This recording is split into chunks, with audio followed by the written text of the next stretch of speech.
हर हर महादेव। बंधु, हम सभी भगवान श्री राम की अद्भुत कथाएं सुने हैं और हम सभी को यह पता है कि भगवान श्री राम किसकी भक्ति करते थे और भगवान शिव किसकी भक्ति करते हैं। यह बड़ा एक अद्भुत संयोग है कि भगवान शिव प्रेम करते हैं राम जी से और राम जी करते हैं प्रेम शिव जी से। आज हम सभी भगवान कथा श्रवण कर रहे हैं। हम सभी बड़े सौभाग्यशाली हैं क्योंकि इस कलिकाल में, घोर कलिकाल में यदि हमें भगवान कथा श्रवण करने को मिलती है तो यह बड़ी अद्भुत बात है प्यारे। अन्यथा व्यक्ति का तो मन ही कथा में नहीं लगता। 2 मिनट 4 मिनट कथा में सुने और भाग गए। कई लोग तो पंडाल में भी नहीं आ पाते हैं। तो हम सभी बड़े सौभाग्यशाली हैं जो भगवान की कथा श्रवण कर रहे हैं। बोलो हर हर महादेव। श्री सूत जी कथा श्रवण करा रहे हैं। कहाँ पर? प्रयागराज में। और सौनक आदि ऋषि कथा श्रवण कर रहे हैं। श्री सूत जी ने कहा, अतः प्रवक्ष्यामि लिंगम रामेश्वराभिधम उत्पन्नं च यदा पूर्वमिषया शृणुतादरात्।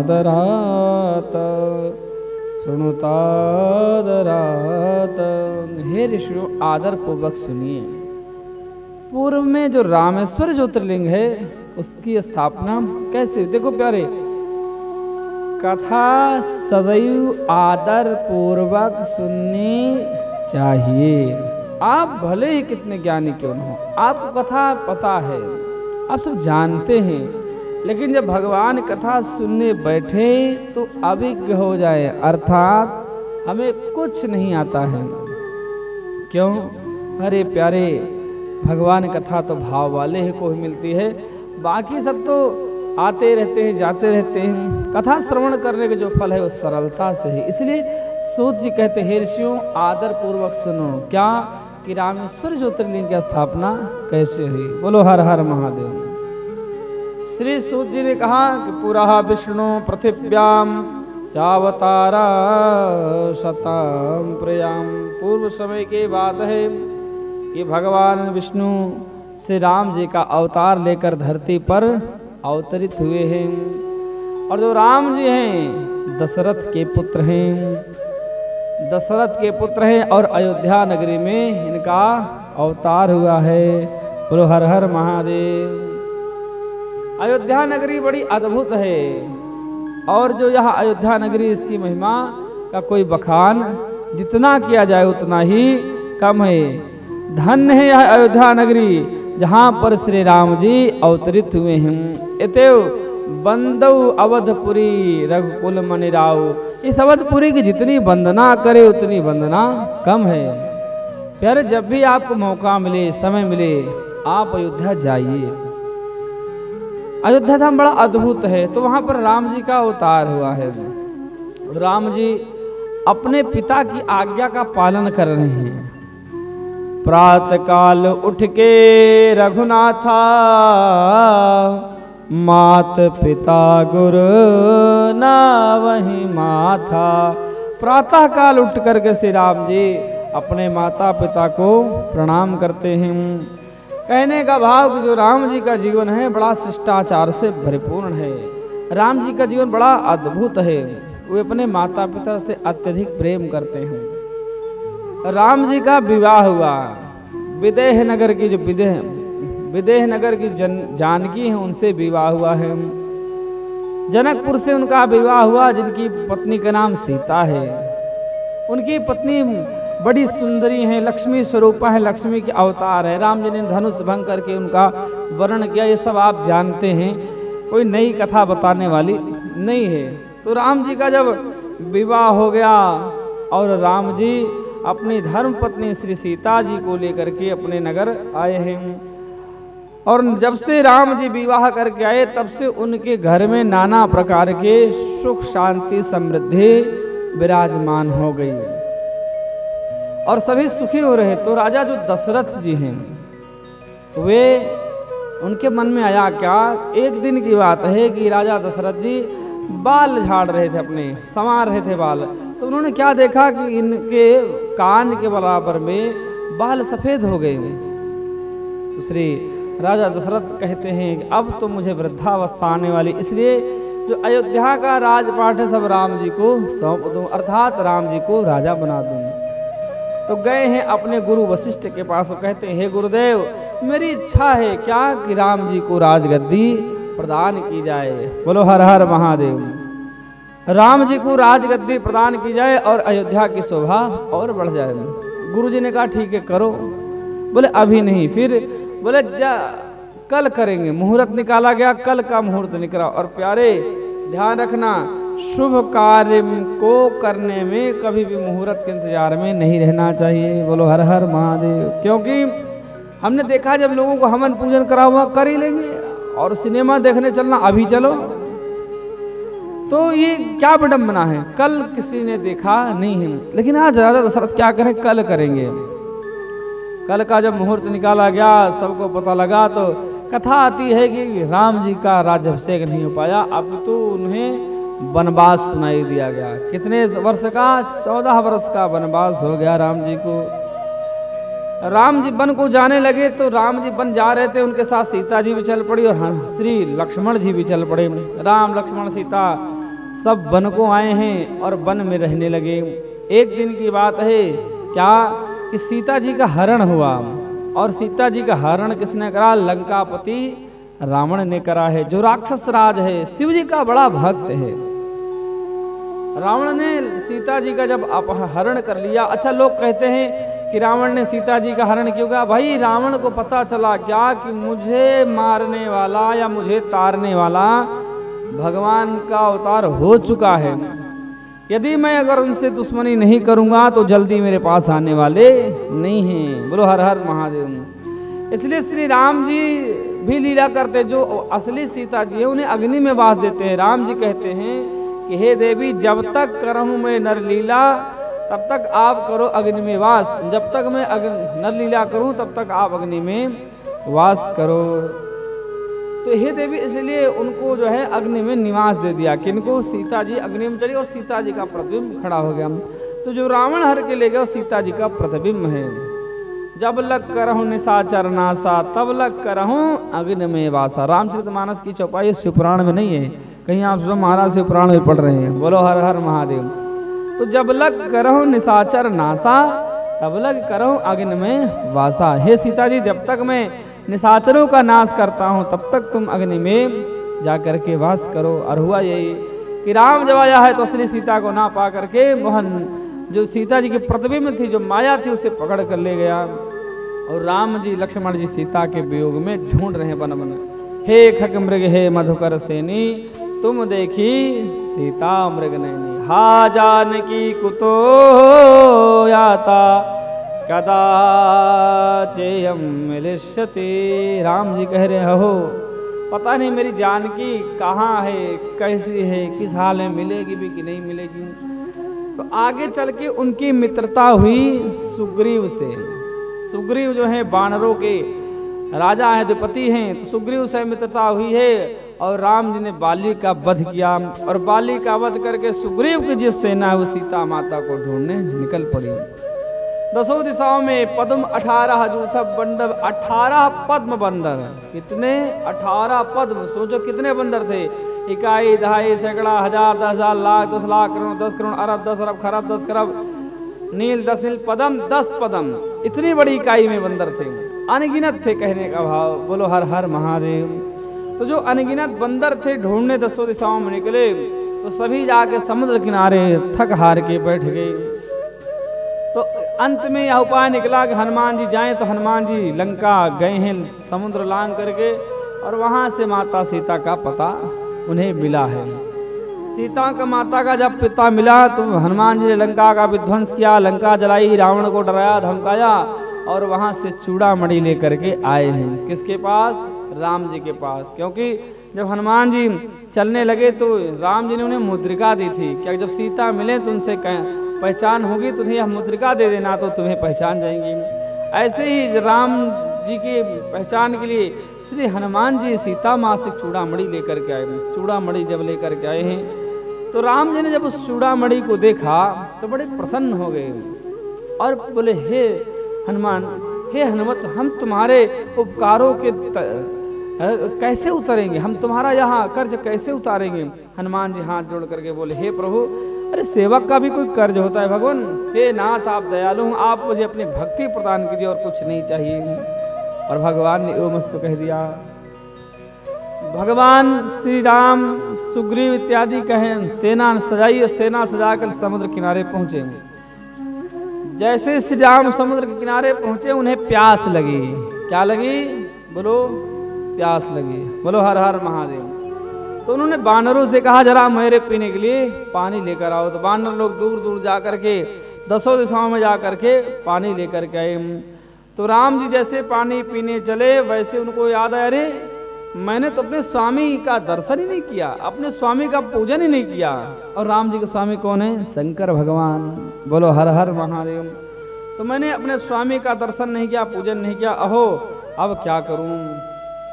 तो उन्होंने कहा कि आप सभी पूजन की सामग्री एकत्रित करो, मुझे स्वामी की पूजा करनी है। देखो प्यारे, भगवान श्री राम इतने सामर्थ्यवान हैं कि जगत के स्वामी होकर के भी वो नियम बनाते हैं। क्या? कि जब तक मैं प्रभु के दर्शन ना कर लूं तब तक जलपान भी नहीं श्रवण करूंगा। प्यारे, जीवन में आप लोगों को भी, हम लोगों को भी ऐसा ही नियम बनाना चाहिए। कैसा?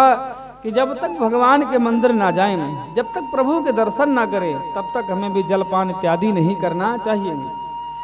मुझे हंसी आती है उन लोगों पर जो लोग बेड टी पीते हैं। बोलो हर हर महादेव। सुबह उठे, न नहाए, न धोए, न मंजन, न ब्रश, बस बेड टी दे दो। कमाल की बात है, वाह जी वाह। ऐसा कोई नियम बनाओ, एक शरीर की स्वच्छता रखो। ये मानव शरीर है, कोई कूड़े का भांड नहीं, इसमें जो पाया वही गिरते चले गए, डालते चले गए। भगवान श्री राम इतने सामर्थ्यवान है, फिर भी क्या कह रहे हैं कि मैंने अपने प्रभु का दर्शन नहीं किया, पूजन नहीं किया, मैंने कुछ व्यवस्था करो। और जल को रख दिया है। आपने बैद्यनाथ भी की कथा सुनी, बैद्यनाथ ज्योतिर्लिंग की जब कथा सुनी तो ग्वाला जो था भगवान शिव की पूजा करता था, चाहे जिस भाव में करता हो, भगवान की पूजा करता था नियम से। एक दिन जब नहीं जा पाया तो उसको याद आ रही, मैं तो भोजन करने जा रहा हूं लेकिन मैंने भगवान की पूजा नहीं करी। तो क्या करता है? लठ लेके निकल पड़ता है। तो ऐसे ही आपके मन में भाव होना चाहिए। क्या? कि हमें भगवान की पूजा करनी है, दूध चढ़ाकर, जल चढ़ाकर, धूप बत्ती दिखा, दीवा, जो भी आपकी भावना, जो कामना है उस हिसाब से करो।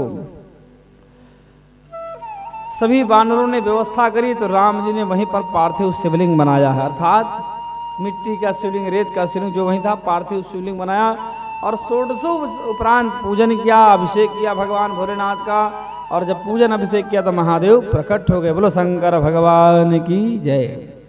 शंकर भगवान जब प्रकट हुए, शंकर भगवान कहते हैं, हे प्रभु, हे भगवान, कहिए मुझे किस लिए याद किया? तब भगवान कहते हैं, हे भगवान, जो रावण है वो आपका परम भक्त है और वह बलशाली भी है, उसके पास सेना इत्यादि भी, उसने बड़े बड़े देवों को बंदी बना रखा है। हे भगवान, मैं चाहता हूं, उसने मेरी पत्नी भार्या का अपहरण किया है, इसलिए आप मेरा साथ दे ताकि मैं उस दुर्बुद्धि को, उस अत्याचारी को, दुराचारी को दंड दे सकूं। बोलो हर हर महादेव। मैं उस अत्याचारी को, दुराचारी को दंड दे सकूं और प्रभु उसका वध कर सकूं। भगवान आप मेरा पक्ष लीजिए। भगवान जो है शंकर हंसने लगे तो राम जी ने उनकी अनेक प्रकार से स्तुति करी। और जब स्तुति राम जी ने खूब करी है शंकर भगवान की, तो शंकर भगवान प्रसन्न हो गए। और शंकर भगवान ने कहा, हे प्रभु, जो आप कहते हैं ऐसा ही होगा, आप युद्ध में विजयी होंगे। तो जैसे ही उन्होंने आशीर्वाद दिया वैसे राम जी ने प्रार्थना करी कि हे भगवान, आप यहाँ पर रामेश्वर रूप में विराजमान हो, क्योंकि आप मेरे ईश्वर हैं। हे प्रभु, यहाँ पर विराजमान होकर के आप समस्त मानवों का कल्याण करें। इस प्रकार राम जी की प्रार्थना करने पर भगवान शिव वहाँ पर लिंग स्वरूप में विराजमान होकर समस्त सृष्टि की रक्षा करते, इसलिए उनका नाम पड़ा रामेश्वर। बोलो हर हर महादेव। इस धरा पर रामेश्वर ज्योतिर्लिंग की बड़ी अद्भुत महिमा है। क्यों? यह जो ज्योतिर्लिंग है वह सर्वदा भक्त कामदः भक्तों के समस्त मनोकामनाओं को पूर्ण करने वाला है। ये हमारे दक्षिण भारत में पड़ता है और यह जो ज्योतिर्लिंग है बड़ा अद्भुत है। यहाँ पर जो जाता है उसकी मनोकामना पूर्ण होती है।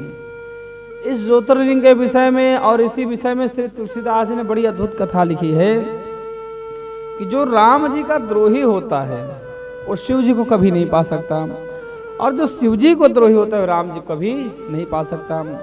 यहाँ तक राम जी ने यह भी कह दिया, जो व्यक्ति शिव जी से द्रोह करता है और मुझसे प्रेम करता है, अर्थात शिव जी से द्रोह करता है और मुझसे प्रेम करता है, ऐसा व्यक्ति घोर नरक में वास करेगा। और जो व्यक्ति शिव से प्रेम करता है और राम जी से द्रोह करता है, ऐसा व्यक्ति भी नरक में वास करेगा। इसलिए जो लोग शिव की पूजा करते हैं उनकी पूजा प्रभु विष्णु में भी होनी चाहिए, उनकी भावना उन्हें कभी छोटा नहीं बताना चाहिए। कई लोग होते ना, शंकर भगवान ने सृष्टि की रचना करी, कई लोग नहीं नहीं नहीं नहीं नहीं विष्णु भगवान ने करी है। तो इस भावना में आकर कभी भी किसी भी भगवान को छोटा नहीं बताना चाहिए। सब महादेव की माया है, महादेव की लीला है। आपने काग भुसुंडी जी कथा सुनी होगी। काग भुसुंडी जी कहते हैं, मैं बहुत समय में पहले कलयुग में अपने किसी कल्प में बता रहे थे, कलयुग में मैं एक गरीब के घर जन्म लिया था, मुझे गुरु ने दीक्षा दी। तो जो मैं था, मैं शंकर भगवान का पुजारी था और मेरे गुरु जी विष्णु भगवान पुजारी थे। तो इसलिए मैंने अपने गुरु का अपमान करा, मैंने उनका आदर सम्मान नहीं करा, तो भगवान रुष्ट हो गए। भगवान ने कहा कि तुमने गुरु का अपमान कैसे, तुम्हारा वध करूंगा। फिर गुरु जी ने उन्हें बचाया था रुद्राष्टक गा के। तो कथाओं में ज़्यादा लंबा ना जाके मैं इतना ही समझाना चाहूँगा आपको कि जितना अधिक प्रेम राम जी से होता है उतना ही अधिक प्रेम आपका शिव जी से होना चाहिए, क्योंकि ये जो दोनों हैं एक दूसरे से प्रेम करने वाले हैं।